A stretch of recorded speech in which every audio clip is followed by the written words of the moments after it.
All right. I think you guys are gonna like what I have in the box today. It has something. It came in this package a few days ago, and I wanted to share this with you. As the title suggests, you're already reading this because you're watching the video. It is Toxicant's new version of the Sig Rattler LT. And Toxicant doesn't deal directly to US customers, which I am. So I had to go through a subsidiary. It's called Tactical Gangster, and they were able to ship it over to me via UPS. For those of you who are new to this channel, I primarily use gas blowback rifles. What we have here, which is the URGI 10.3, you guys have seen this in my videos a lot.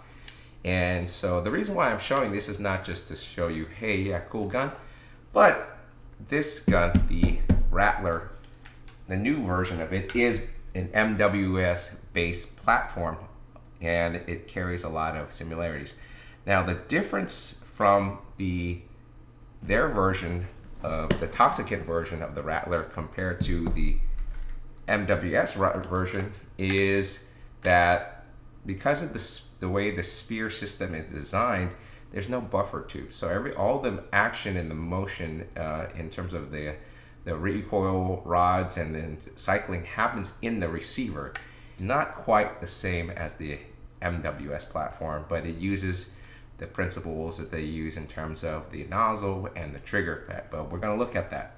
This is not a complete gun, so it's a kit, but it's like 95% or you maybe even closer to the gun. The only thing that's missing when you order it is that you have to order the stock, which I ordered off their website, and the inner barrel.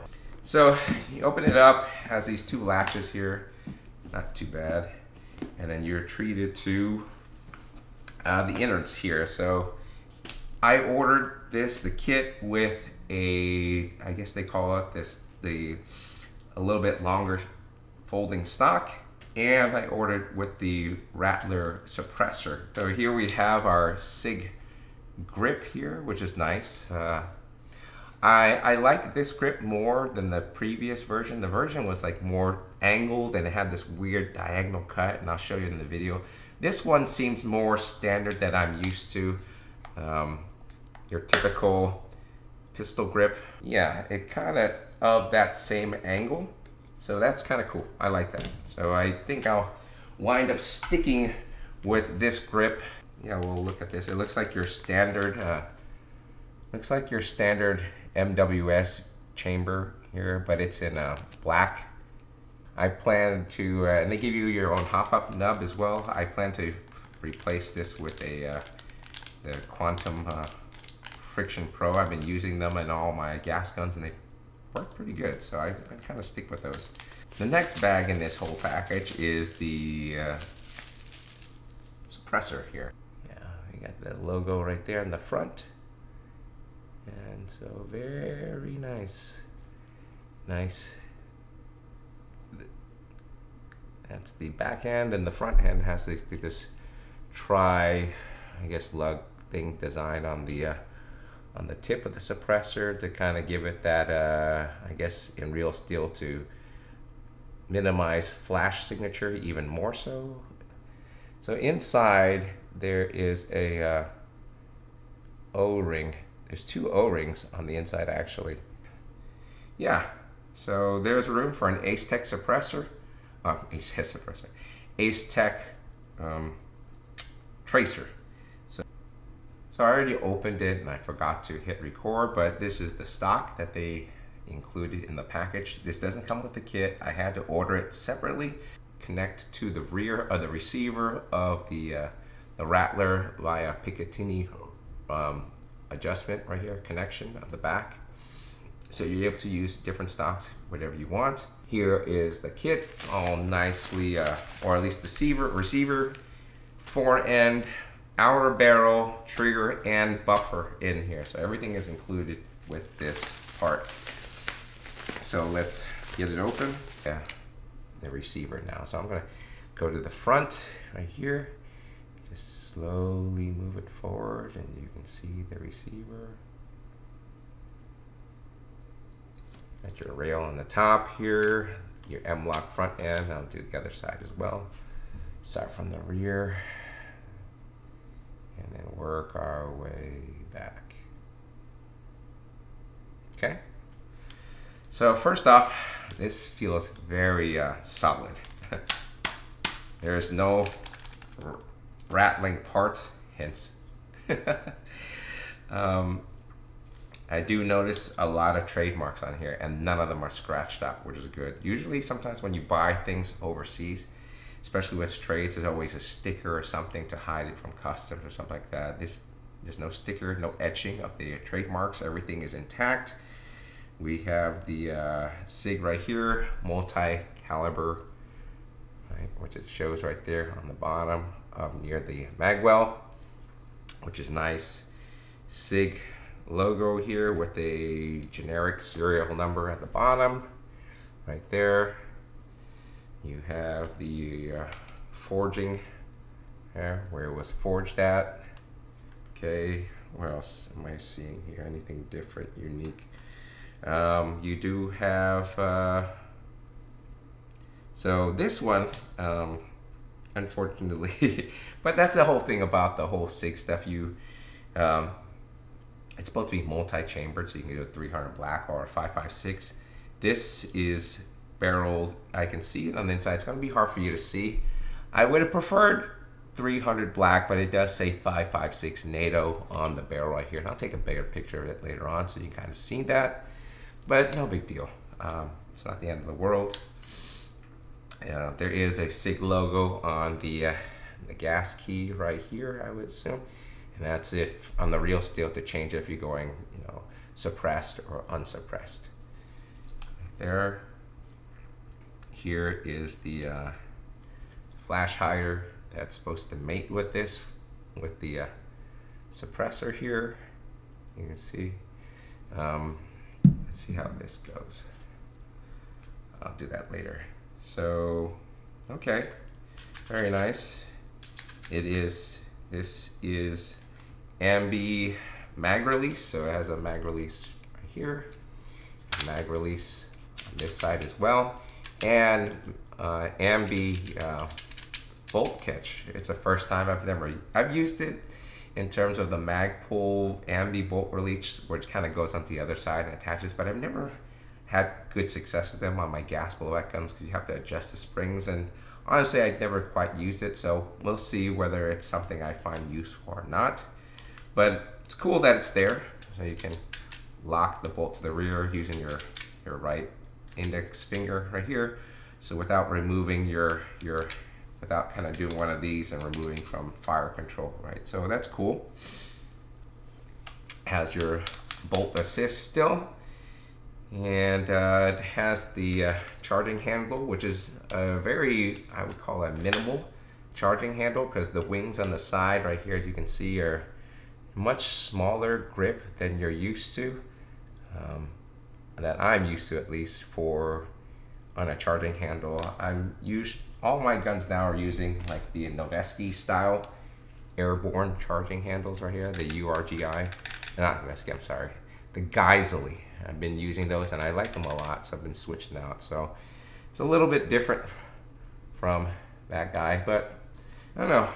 We'll see if that issue of anything like this, whether you hit something hard enough, could it break it or anything like that. I don't know if you can use, I guess we'll find out right now, if you can use a regular MWS charging handle on this. So yeah, you have your fire selector here, which can go on safe when it's charged. Here's your semi, and then the one that nobody wants to talk about when they don't let you use around these fields. Very rarely do we get to use full auto, but as a gas blowback person, I typically don't use full auto because of limited 30 rounds, and it's plenty for all I need anyway. Okay, so I think that's it. You have your dust cover here, which is nice, and it feels a little dry. Probably need some lubrication in this thing, but not bad. On the bolt, it says multi-caliber right there. So inside the bolt, I don't know if you can see that, multi-caliber right there. Yeah, I have my QD from my Noveskis that I use. So I'm gonna test whether QDs work on this thing. So let's check it out. We have a QD on the rear of the receiver right there, both sides. On the front of the handrail on that side and that side as well. So let's test it out to see if they work or not. So take this part in, and it fits. And yeah, not only does it fit, but it prevents it from rotating, which is nice. The good ones do that, where it doesn't just continually just keep spinning around. It does lock it and doesn't allow it to move. I will be testing this with a magnet to see if this is steel or aluminum, because with these QDs being steel, or if these inserts are aluminum, it will wear out eventually, and so therefore, yeah, you want the same material. This side works fine, no problem. Check the rear. This is the one probably most people will be using most of the time. That feels good. And then lastly, the other side, let's check. Yeah, oh, good. So it sticks in, no problem, and like all the other ones, anti-rotation. Very nice, okay? I guess we can also check this with the stock too here that I got as well. So let's check that out. So it sticks in too very nicely, doesn't come out, and it's anti-rotational like the receiver. Great. We have a magnet right here, and this is gonna see if whether steel or aluminum. So good. Sticks to the insert of the QD attachment in the stock, which is good. So that means that's steel. That's nice. The cylinder for the stock here, twisting point is nice. The bolt, that's steel. On the receiver, nope. Nope, not mag catch, nope, nope. The QD for on the front end is steel, rear end steel, selectors, nope, nope. The screws here on the receiver, that's steel here. Oh, okay. Oh, the bar, nope, nope. So, pin right there, that's steel. A trigger is steel, that's cool. Flash hider, steel. My suspicion is that since the trigger was steel, that the trigger box and all the components in there will be steel, because usually you don't want a steel trigger and then aluminum parts. It would cause uneven wear on the parts. Usually if you want to have aluminum, keep it all aluminum. If you want steel, you have to keep it all steel. Okay, so we're opening up the receiver. Let me see if I can do the front part too as well for you guys. Yeah, okay, so the front one locked in nicely. Okay, so that one didn't come out, however the rear one did. So I think when you put your trigger or the pistol grip in or everything like that, it will fall in nicely. Okay, all right. Let's start with the top part. Okay, let's take out the buffer and the bolt assembly. Okay, but you know, everything feels solid, and there's no issue with the receiver and the front end. The receiver, the top goes all the way to here, and then your hand guard mates to it to the bottom right here. So there's no flex here. So here is your bolt here.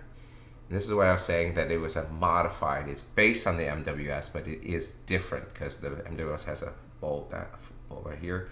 Here's your two guide rods with the recoil springs. Okay, this is your buffer springs as opposed to your big buffer spring in your AR style thing right here. And this kind of reciprocates like that in tandem. The nozzle that I can see here is, looks like your standard Tokyo Marui nozzle. Yeah,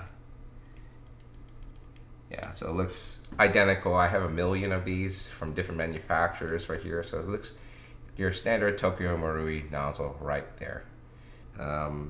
There is no adjustable floating valve in here, so if you want to adjust FPS, you will have to put your whatever your flavor of choice that you like, whether you use RA Tech NPass or Federal Concepts. I've been using RA Tech for the longest time, and you see in my videos how I modified various ones to work in there, and they work fine for me. So I probably will do that eventually once I get this thing set up. Okay, so very nice. Has little rollers here, small wheels to aid, and there's rollers on the top right here while it's going inside the upper receiver. Very cool. Let's check to see what's steel and what's what. Okay, so the bolt is aluminum, which is I like that actually. Some people want steel. I don't think that's bad, but when you're dealing with gas efficiency, I think steel is a detriment in terms of cycling, especially if you're playing in colder climates. However, if you want maximum feel, then obviously go for steel. I like performance, so I've gone with aluminum in my videos, in my builds. Yeah, but this is a aluminum bolt carrier. The other thing I want to mention is that because of the nature of it, this is half the size of your typical bolt on the MWS system. So therefore you have less mass traveling. Not only is it less mass, but it's also traveling a lesser distance because it's not going into the buffer tube anymore. It's just staying within the receiver. So the felt recoil is, I can predict, is already going to be less, but it's probably going to be something similar to like an MP7, I guess, if you have something like that, where you have a small bolt traveling a short distance, right? So that's my thing, or MP7, MP9 type of recoil impulse, but we'll see. Cool. And here's your, here's the charging handle here. And I can see it looks kind of different a little bit. How does that work? The top seems to be a little bit thicker. The dimensions look similar, so I'm gonna try to mix this up, we'll see. But normally the bolt key or the top of the bolt slides within this channel right here. But because it doesn't have that part that you would see on your normal bolt, this channel is narrower right here. If I can kind of get that in focus right here. So the channel is narrower compared to your regular bolt. So I'm gonna mess around with that and see whether you can use different charging handles or not. Moving on to the lower receiver, and here we have our lower receiver without grip, hence there's no buffer tube like I mentioned before. It looks very clean. This looks to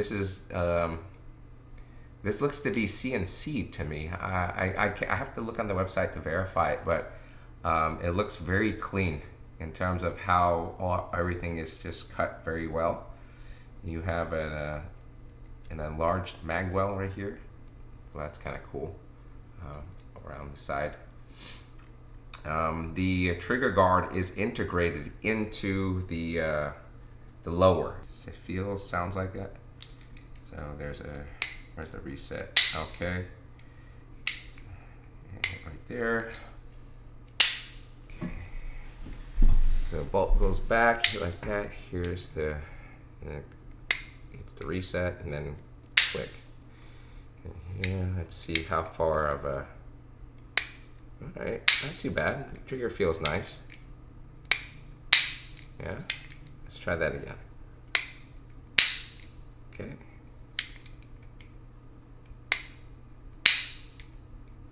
Let's see one more time. Nice. I do like this trigger. There's no, I don't feel grittiness in it, which is a sign of a bad trigger usually. You could feel like the grittiness of the trigger pull and as it comes back. Sometimes also on a bad trigger, you'll feel the trigger has it seems like a resistance to get back to the reset point, and so sometimes it will get stuck and you have to kind of assist it forward even more so. I do like this, so it feels good, and the trigger pull doesn't feel heavy. Your standard gas blowback type of thing. It does feel heavier than your typical MWS trigger. The MWS trigger is a light trigger in my opinion. Yeah, let me get this out here. Yeah. Almost like the thing with the MWS stuff, it's like there's that two-stage trigger. It's a little soft, but you can cycle it very fast. Usually on aftermarket triggers, you get that very positive sounding on the reset. So here we'll go here. You'll hear that, right? Right there. Yeah. Very nice. I like that. Check.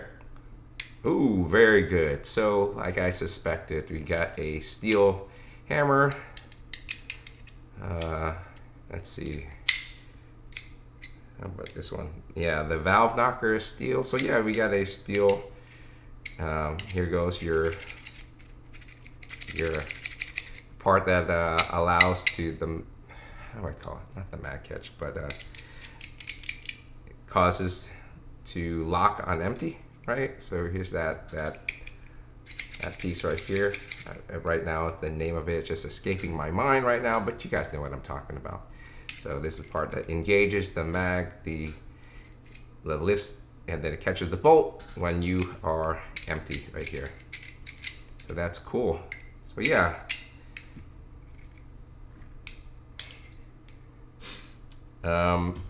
This is what I was saying also. What I was saying is that this is where it's a modified MWS system because of the nature of this, the way it's designed.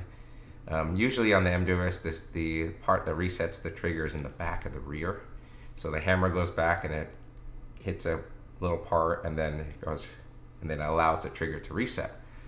So you can press the trigger again. That part is in the front of this system right here. So that needs to hit, and then it hits right there. So you hit this part, and then it goes like that. So again, you like that, and then it has to hit that part, and then now you can hit the trigger. So you cannot use your standard MWS trigger box. This is custom right here. So I don't know, maybe Toxicant will come out versions of this if there's ever a problem. Obviously this is brand new, so yeah, I'll do that later. So anyway, that's pretty much my impression of this so far. I think it looks fantastic. It looks great. I never really liked black guns because I've always been more partial to tan stuff or FDE type of things, but I really like this look. It gives it that very mission specific tactical vibe here in this W covert type of work. So anyway, so hopefully you like this video. Sorry if it's gone a little bit longer than it should, but it's just my initial impressions. The next video you'll see of this will be it set up, and hopefully by then I'll have more footage of actual footage of it being used and see whether this is worthy of your time or money. Anyway, I hope you like watching this thing. If you got this far in the video, it would always help if you subscribe or commented or like the video. As always, this is Steve here. Take care and God bless.